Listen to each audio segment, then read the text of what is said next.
Igreja, glória a Deus pela tua presença nesse ambiente. Para vocês que estão conosco online, sejam todos muito bem-vindos, né? Você já está fazendo parte desse culto.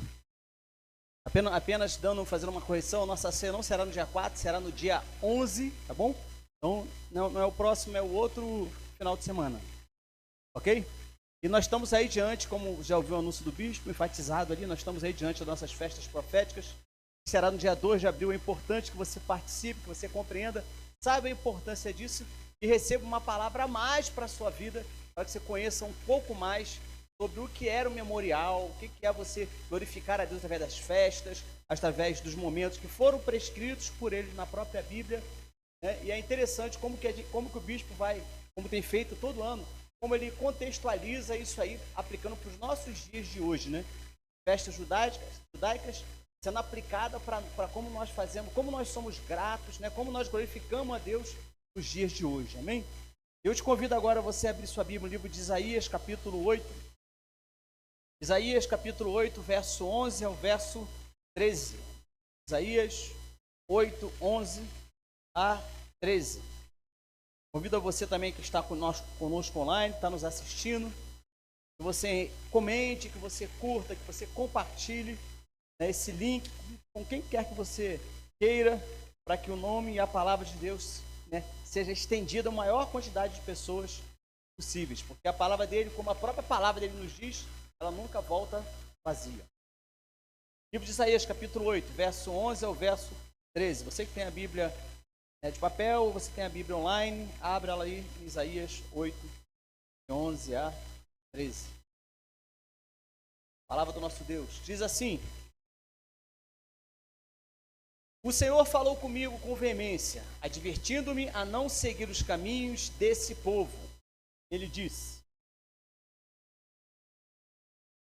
não chamem conspiração a tudo que este povo chama conspiração. Não tema aquilo que eles temem, nem se apavorem. 13. O Senhor dos Exércitos é que vocês devam considerar santo. A Ele é que vocês devem temer. Dele é que vocês devem ter medo, né? Ou a versão ali, pavor. Feche seus olhos. Senhor, em nome de Jesus, nós nos colocamos diante da Tua presença, mais uma vez, nesse instante, pedimos que a Tua palavra, ela venha de encontro ao nosso coração, ela venha de encontro ao nosso coração, que possamos ser visitados tremendamente pelo Teu poder, pela manifestação da Tua glória, que Teu Espírito Santo tenha liberdade nesse ambiente, no ambiente do nosso coração, no ambiente, Senhor, desse ambiente físico aqui da igreja, ó Deus, no ambiente de cada lar, de cada pessoa que hoje nos assiste, que Teu Espírito Santo tenha essa liberdade para atuar, ó Deus, para fazer morada em cada vida, em cada coração. Pedimos a Ti, Pai, e nos assentamos aos Teus pés. Fala ao nosso coração, nos ensina, nos faz compreender, ó Deus, a Tua palavra, Pai. Em nome de Jesus, amém. Queridos, nós estamos vindo de uma série de palavras nos dias de domingo, estamos praticamente encerrando, né, esse tempo de falar sobre não temas. Foram 18 palavras especificamente sobre esse tema, né? Teremos muito mais, vamos continuar falando sobre isso. E nesse texto de Isaías, mais uma vez, você vê Deus dando uma orientação a Isaías, né? Apenas para lembrar um pouco, já falamos sobre ele, mas lembrar um pouco sobre Isaías. Isaías foi o maior profeta messiânico do Antigo Testamento, ou seja, ele foi aquele que mais falou e mais apontou a vinda do Messias. É interessante porque, assim como o livro de Isaías apontou muito sobre a vinda do Messias, o próprio Jesus, quando em vida, quando estava durante seu ministério, ele mesmo usou muitas referências do Antigo Testamento. E o livro que ele mais se colocou, que ele mais falou, foi o livro de Isaías. Então, existe ali meio que uma combinação entre Isaías falando de Jesus e Jesus lá no seu ministério falando sobre textos de Isaías. Então, deve sentir a importância que tem esse livro. Isaías, ele pregou em Jerusalém por cerca de 40 anos. durante um período, né, que era, podemos chamar assim, de um período muito tenebroso, um período muito, vamos dizer assim, de perdas, povo de Israel. O povo do norte em cativeiro. O povo do sul, onde era chamada a tribo de Judá, onde estava ali Isaías, uma boa parte do povo já tinha sido levado escravo para a Babilônia. Deus mantém Isaías como um profeta para levantar o povo e dar ao povo uma esperança, e dar ao povo um renovo, dar ao povo, né, uma esperança de que um dia eles seriam restaurados. Muito mais do que Isaías falar sobre a restauração de Israel, a restauração da tribo de Judá, a restauração de Jerusalém, que era a cidade onde ele estava, onde ele pregava, muito mais do que ele falar sobre isso, ele estava falando exatamente sobre a restauração futura, no final dos tempos. E para isso ele precisava passar e falar sobre o Messias. Mas observa que nesse texto aqui, nessa situação atual, onde Isaías descreve como estava o povo, onde Deus fala ao coração dele e diz: porque o Senhor me disse, Isaías falando, tendo forte a mão sobre mim, e me advertiu que não andasse pelo caminho deste povo. Deus queria de alguma forma preservar a missão de Isaías. De alguma forma Deus queria preservar a sua unção profética, para que ele não se contaminasse nem pensasse como o povo estava pensando. Ele fala assim também no versículo que se segue, 12: não chameis conjuração, que é alianças, a tudo quanto esse povo tem se aliançado. Não temas o que eles temem, nem torneis isso por temível. Ou seja, não fique com medo. Você, Isaías, não fique com medo, assim como o povo está com medo. Ao Senhor dos Exércitos, a Ele santificai, seja Ele o vosso temor, seja Ele. Ou seja, Deus está se revelando aqui a Isaías, dizendo que haveria sim uma possibilidade do povo ser restaurado. Haveria sim como o povo mudar. Mas para isso, eles não deveriam temer. Para isso, figuradamente, falando sobre esse homem que representaria uma nação, era dizer para ele: não tenha, eu sou contigo. Então eu não sei o que se passa no seu coração hoje, eu não sei quais são os seus temores, os seus medos. Quando ele descreve isso, ele diz: não temas. Quando ele diz: não fique com medo daquilo que todos estão com medo. Não temam os que todos temem. Tenha convicções fortes de quem é você.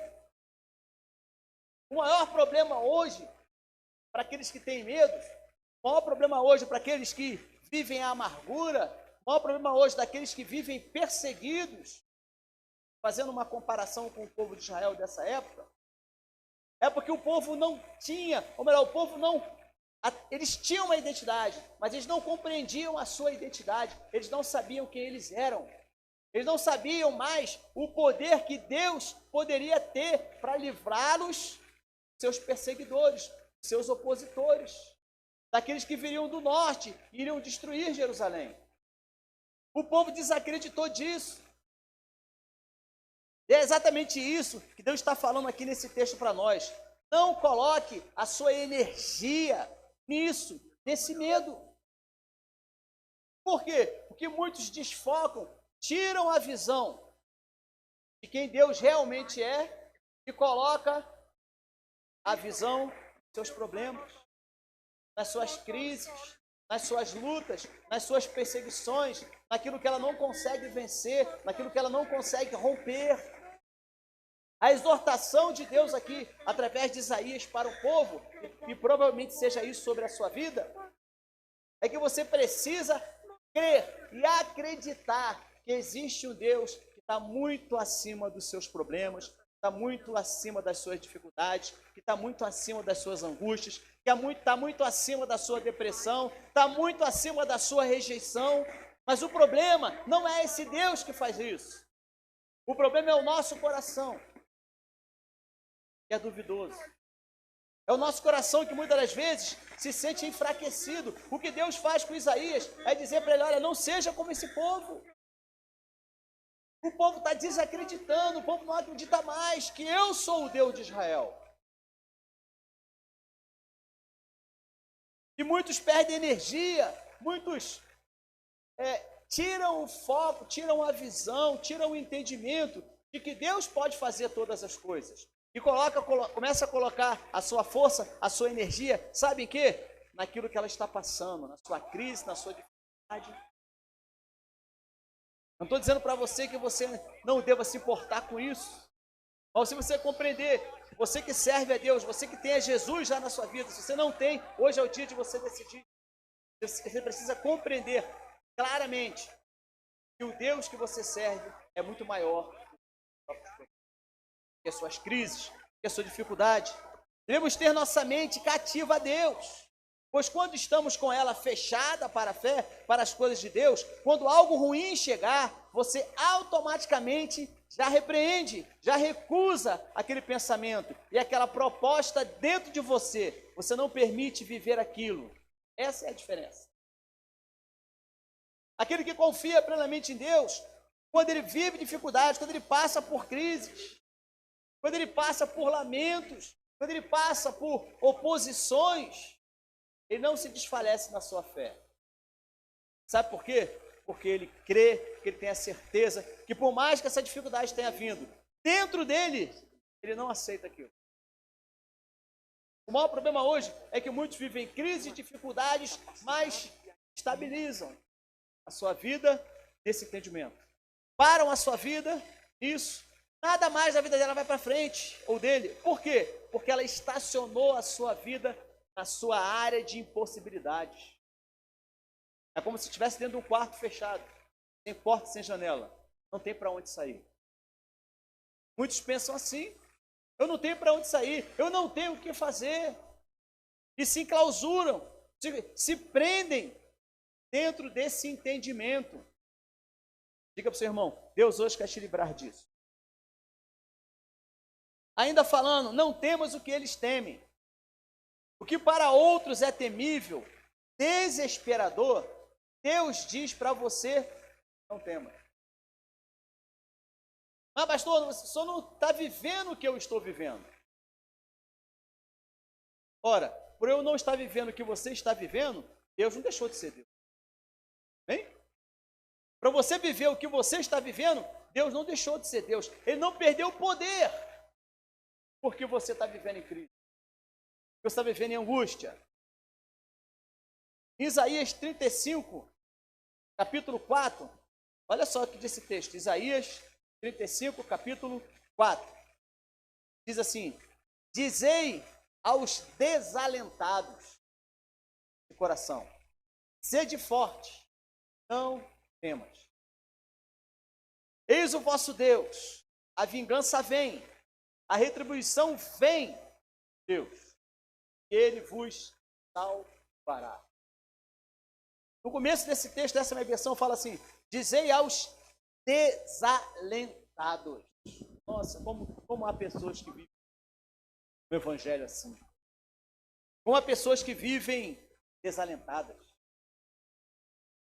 Quem são essas pessoas? São aquelas pessoas ansiosas, apressadas para resolver as coisas à sua própria maneira, sem força para agir, sem coragem, precipitadas, desanimadas. Pessoas que estão debaixo de uma agonia, de uma pressão, que faz com que elas não raciocinem direito, que elas não pensem, não avaliem a sua situação com clareza. Pessoas desalentadas são pessoas assim, uma linguagem bem mais popular, ou mais chula. Pessoa afobada. Já conheceu pessoas assim? Pessoas afobadas, que enfiam os pés pelas mãos, né, como popular, que fazem as coisas do seu bel prazer, Não pensam quando vão fazer. Não medem o que ela vai falar, porque, eu falei mesmo, e se precisar eu falo de novo. Não mede uma consequências. Ou seja, pessoas desalentadas, como diz esse versículo, são assim: dizei aos desalentados de coração. O profeta, Deus está falando ao profeta Isaías para que ele falasse ao povo. E talvez hoje, nosso coração, em alguns momentos, passam por isso. São corações desalentados, em agonia para resolver as coisas. Não queremos esperar o tempo de Deus. Somos apressados, ansiosos e agimos conforme a nossa própria força. E muitas das vezes, pessoas desalentadas, como diz o texto, se precipitam nas suas decisões. Se precipitam naquilo que tem que fazer. E isso geram consequências complicadas. Ninguém está livre, nem eu, nem você, ninguém que está online nos assistindo, ouvindo. Ninguém está livre de viver momentos assim, de ter reações de pessoas desalentadas. Se for lá na Bíblia, muitos homens de Deus viveram momentos assim. Se precipitaram em algum momento e acabaram tomando decisões erradas. Trouxeram consequência ao exemplo de Davi para toda a sua família. Ao exemplo de Elias. Logo depois Deus teve que recolher o porquê? Porque foi necessário que se levantasse um profeta no lugar. Não tome decisões precipitadas. O texto fala, sede forte. A definição aqui é pessoas firmes, corajosas, persistentes, que prevalecem crescem de maneira extraordinária. Não age com precipitação, não permite viver uma vida em agonia, não permite que essa agonia tome a sua vida. Todos nós sabemos que precisamos discernir isso em nossas vidas. Em muitos momentos nós somos. Se eu perguntar aqui, você levanta a mão, só para você pensar. Quem é agoniado? Quem é desalentado? Quem é aquele que decide, por ansiedade? Quem é aquele que, muitas das vezes, gasta muita energia, simplesmente porque não aprendeu a, para o seu irmão, esperar. Quando a Bíblia diz, esperei com paciência no Senhor.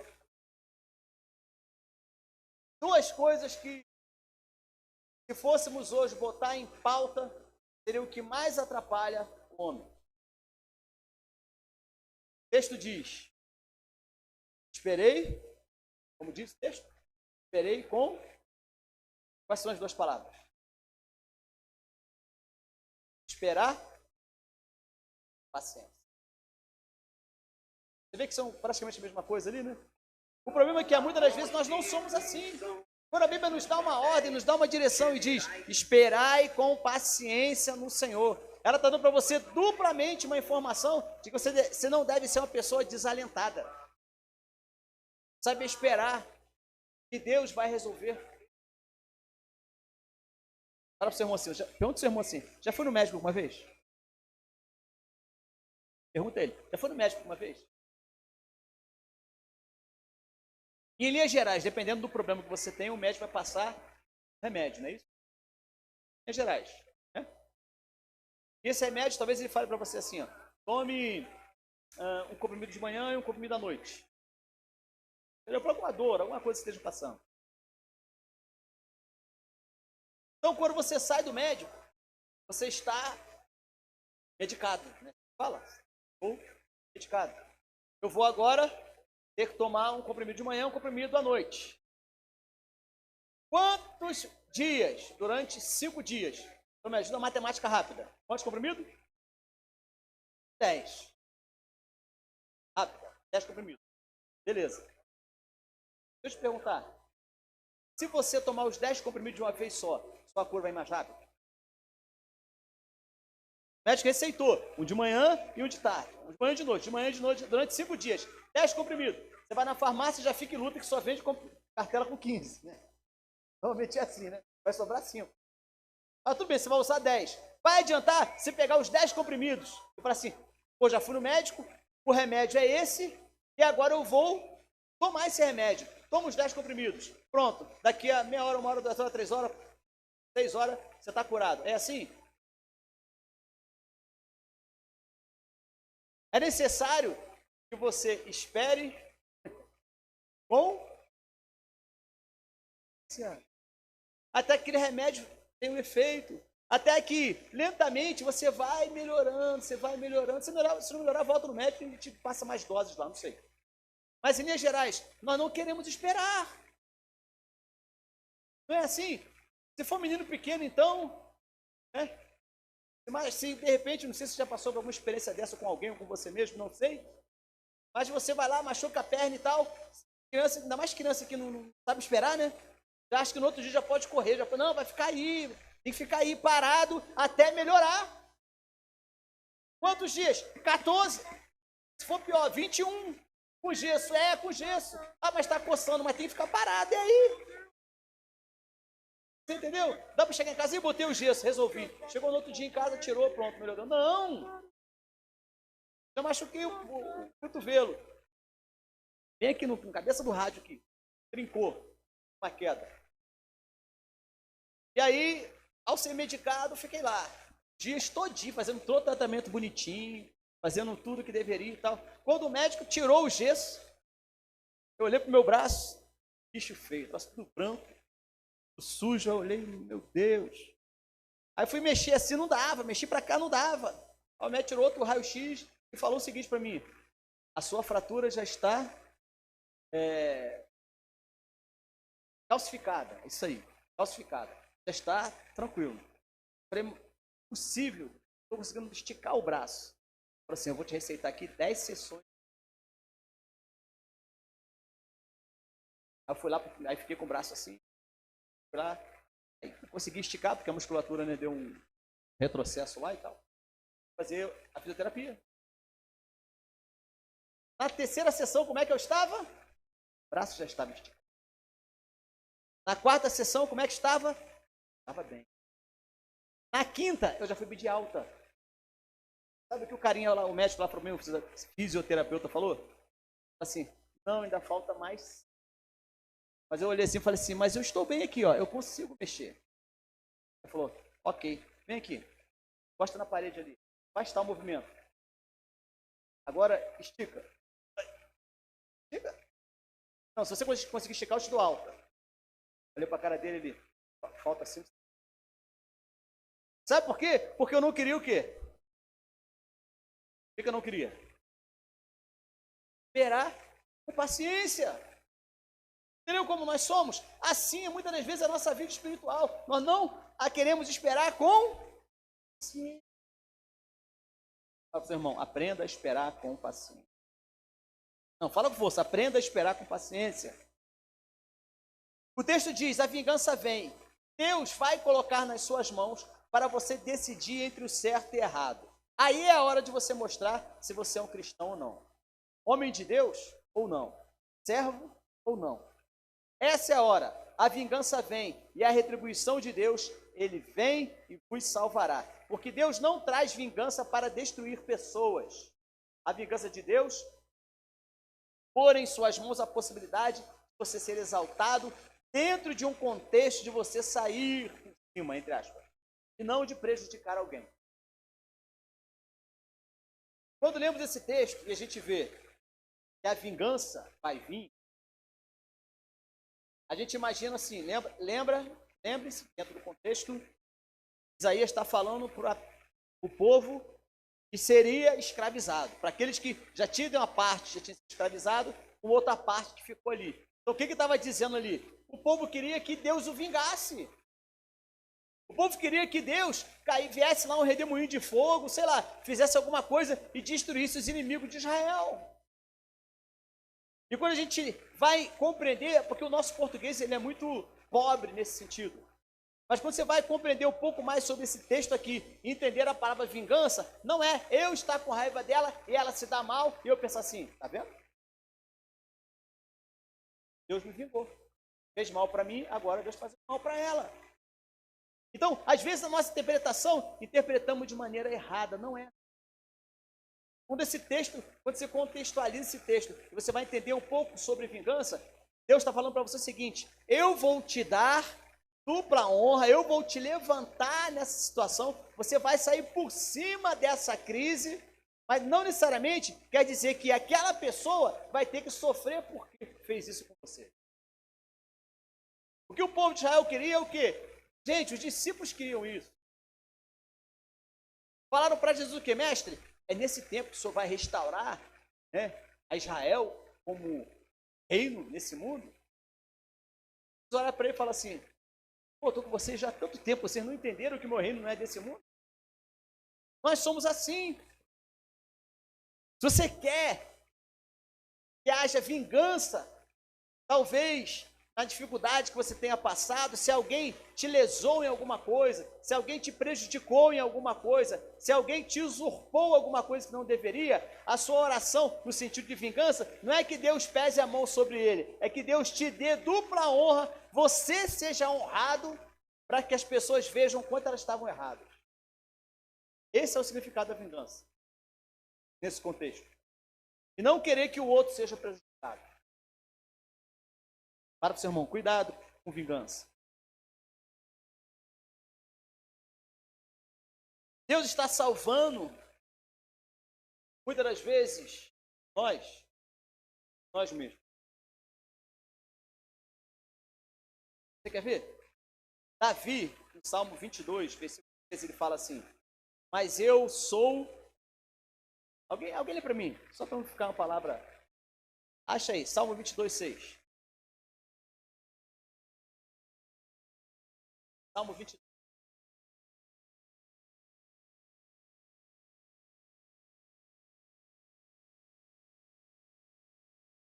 Obrigado. Olha o que ele fala: mas eu sou um verme e não um homem, vergonha dos homens, desprezado do... Para você entender um pouco o que Davi ele falou nesse texto, precisar que você leia, eu vou ler aqui, precisar que você entenda um pouco como Paulo se sentiu. Exatamente como Davi se sentiu, é o mesmo sentimento que Paulo teve. Diz assim, ó, Romanos 7, 22, 24. Porque, segundo o homem interior, tenho prazer na lei de Deus. Então Paulo define o seguinte: aqui dentro de mim, eu sei o que eu tenho que fazer. Eu sei que existe uma lei de Deus que rege como eu devo ser aqui dentro. É isso que Paulo está dizendo. 23.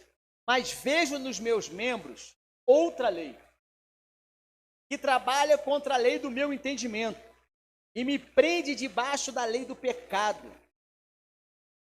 do que está nos meus membros. Paulo está em conflito.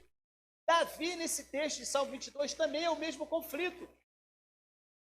Ambos estão dizendo a mesma coisa, dizendo o seguinte: olha, eu sei que a lei de Deus habita dentro de mim, mas nos meus membros, no meu corpo, existe um conflito entre a lei que eu tenho que seguir, que é a lei de Deus, e a lei que o meu corpo quer.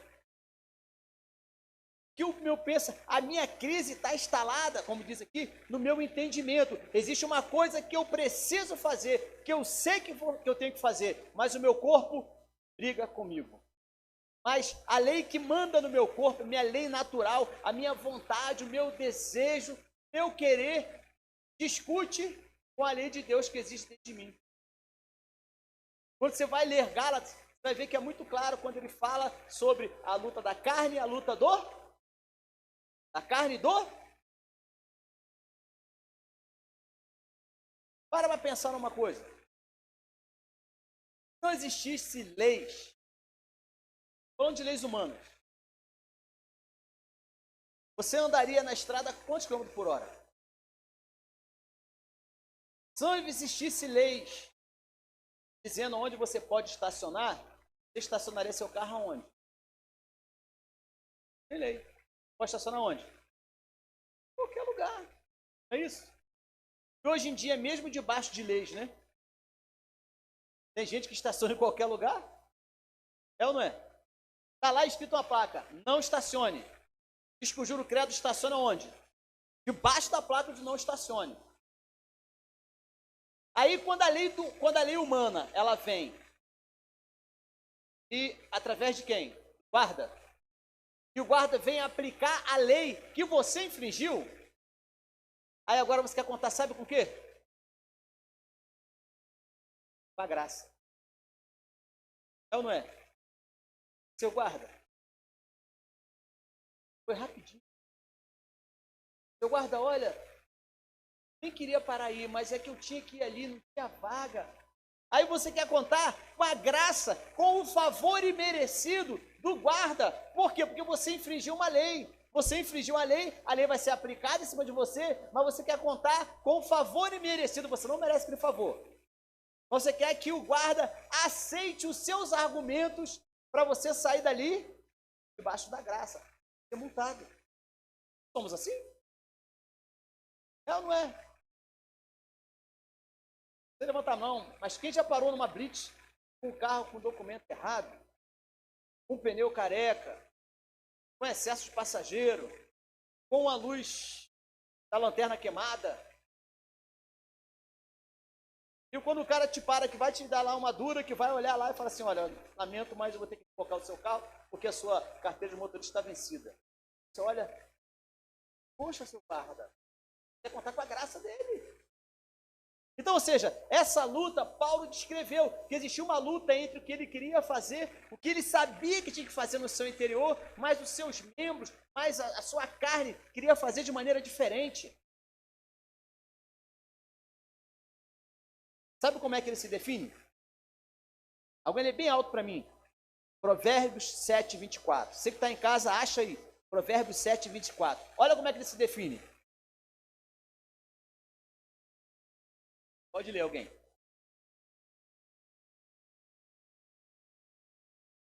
Isso aí. Provérbios 7, 24.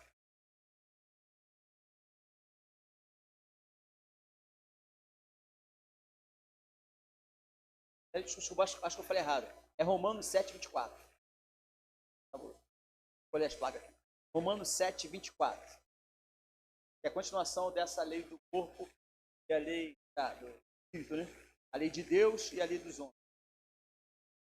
Romanos 7, 4. Olha como que ele se define. Ele fala sobre o seu próprio corpo. Ou seja, a crise que ele está vivendo, que é aquela mesma de Davi, onde ele fala que ele se compara, mas eu sou um verme, não um homem, vergonha dos homens, desprezado do povo. Olha o que o Paulo fala sobre esse mesmo capítulo, sobre essa mesma situação, só que na vida deles. Romanos 7, 24. Pode ler qualquer um.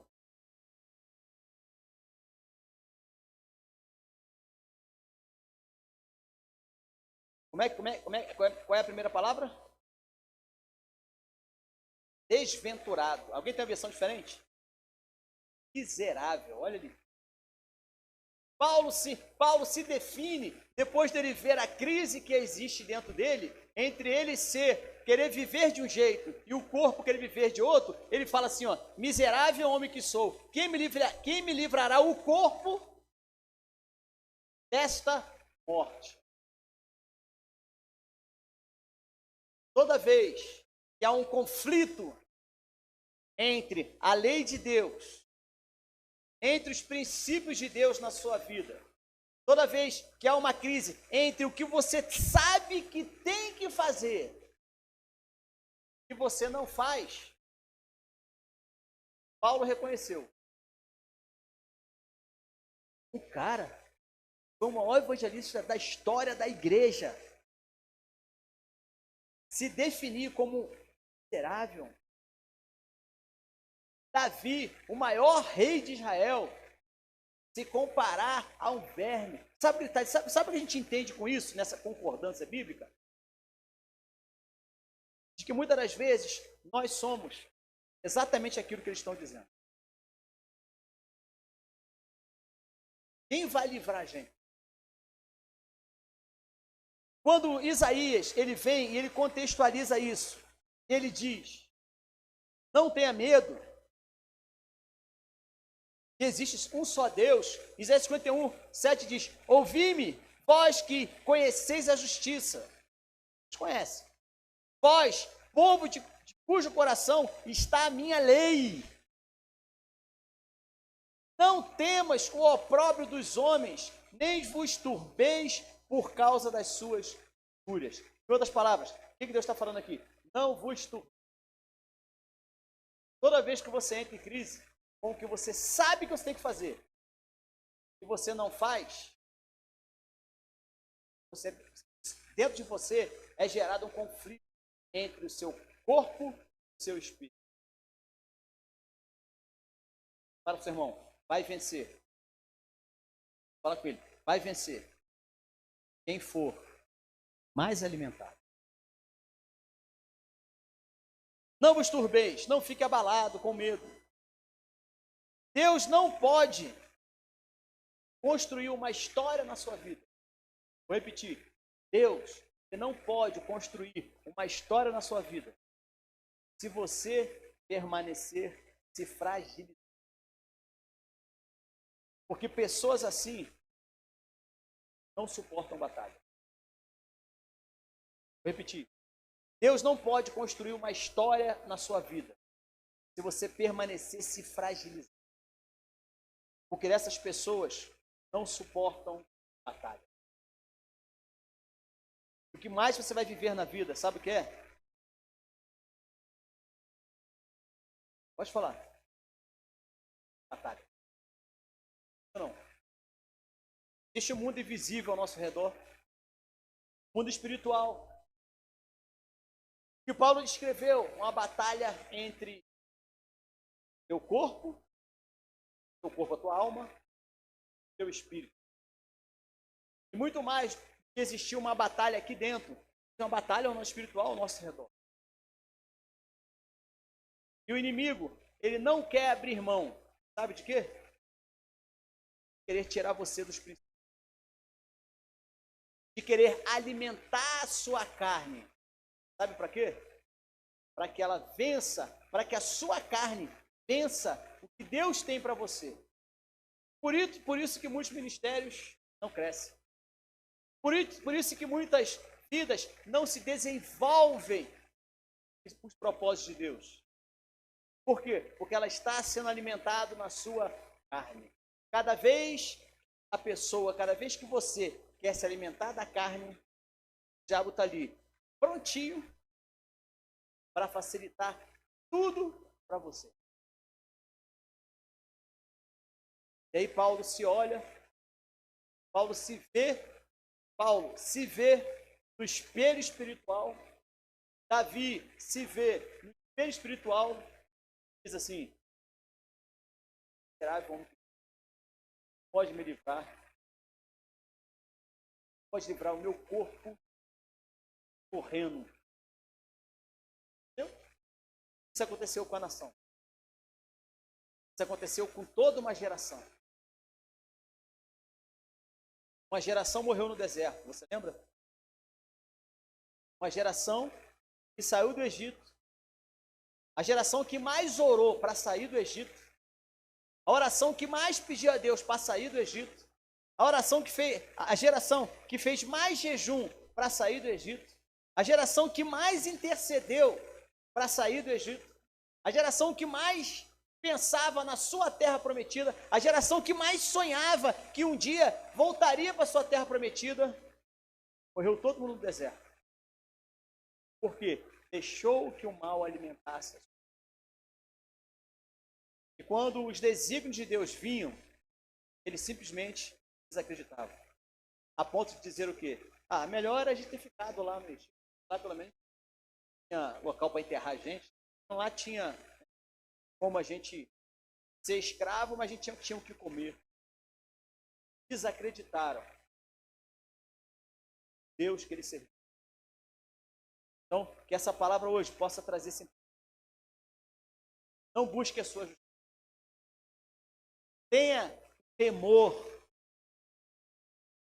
Compreenda. Deus quer trabalhar as suas habilidades, Deus quer trabalhar o seu interior para te fortalecer, para você vencer as suas batalhas da vida. Bem, quantos tem batalhas aqui? Batalhas. Bem? Deus te forja aqui. Quando você ouve a palavra, quando você lê a palavra, quando você medita na palavra, Deus te forja. Sabe para quê? Para quando você estiver lá no campo de batalha, quando você estiver lá, diante de todas as suas dificuldades, diante de todas as suas crises, você entenda. Por mais que a crise esteja assolando na vida de todo mundo, Deus falou para Isaías, não tenha... Essa palavra para você hoje. Eu encerro falando isso. Não tenha... Conclui dizendo isso. Não tenha... Bem? Você sinta isso dentro de você. E eu te convido agora a você ficar... Coloque a mão no seu coração.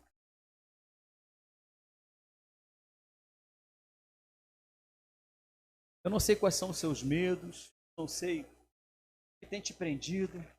Eu não sei o que tem impedido você de ir adiante. Eu não sei o que muitas das vezes quer te paralisar, quer te impedir. Talvez existe uma secura dentro de você, pedindo por vingança, pedindo para que Deus venha e resolva tudo de uma vez. Talvez você se sinta injustiçado. Só quer vingança aquele que se sente injustiçado. Deixa Deus trabalhar na sua vida. Talvez seja um perdão que você tenha que liberar. Talvez seja o medo desses dias que estamos vivendo, dessas crises que assolam tantas famílias, tantas casas. A cada dia você recebe uma notícia ruim, e isso vai minando muitas das vezes a sua fé, a sua força. Você vai se sentindo com medo. Hoje é o dia de você entender que Deus está contigo. E alimente o seu espírito para que ele vença a sua carne. Repita comigo, diga assim: Senhor Jesus, nessa noite eu me coloco diante do teu altar e eu te peço, visita a minha vida, visita o meu entendimento, visita o meu interior, vê se há algum caminho mau. Miserável homem que sou, muitas das vezes eu sei o que tem que fazer, mas eu não sinto vontade de fazer. Visita o meu interior, me fortalece, me renova, me restaura, estabelece comigo a certeza de que eu nunca estou só. Entra na minha vida, faça morada no meu coração. Eu te recebo hoje como meu único e eterno Salvador. Eu renovo a minha aliança de continuar te buscando dia após dia, na minha casa, nos meus afazeres, na minha família, nos meus negócios. Eu serei contigo, Pai, em nome de Jesus. Amém. Preciso